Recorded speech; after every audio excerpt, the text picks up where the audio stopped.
And many of the thousands of fire victims in LA are turning to crowdfunding sites like GoFundMe for help. But those online donations could affect their ability to receive federal assistance down the road. CBS 8's Richard Allen is here with more on what anyone applying for relief aid needs to know. Richard? Well, that's right. Already more than $100 million have been raised on GoFundMe for the wildfire victims, a number that keeps rising every day. But those recipients should keep in mind that under certain circumstances, by accepting those crowdfunding dollars now, the aid they get from FEMA later on could be limited. People pulling together, working together to recover, sharing resources. FEMA spokesperson Brandy Richard-Thompson is on the ground in Los Angeles, working with wildfire victims who lost everything and are now trying to navigate their way forward.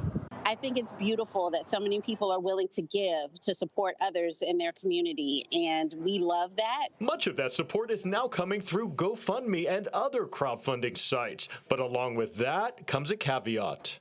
We really want people to understand that if you ask for a specific item on GoFundMe, let's say you tell everybody, hey, my car was demolished, and so I would like your help to get a car, then per our government regulations, we cannot duplicate that assistance that you've received. And while crowdfunding is a relatively new way to raise donations in the wake of a disaster, these government regulations are not new. For instance, assistance received through an insurance policy or from a nonprofit cannot then be duplicated through assistance from the federal government. But that doesn't mean that just because you got some help through a GoFundMe site, you can't also qualify for FEMA. Some people, now that they understand how that works, are updating their descriptions or making sure that they're really clear about what it is that they're asking for. They may say, I need help over and above any government assistance that I can get, because we want this whole community to come together and support these people,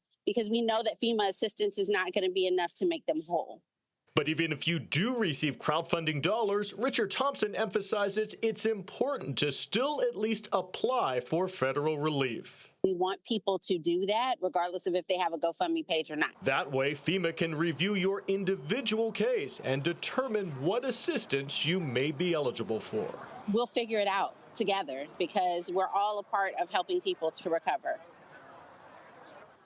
And keep in mind, the deadline for the victims of the LA wildfires to apply for federal assistance is March 10th.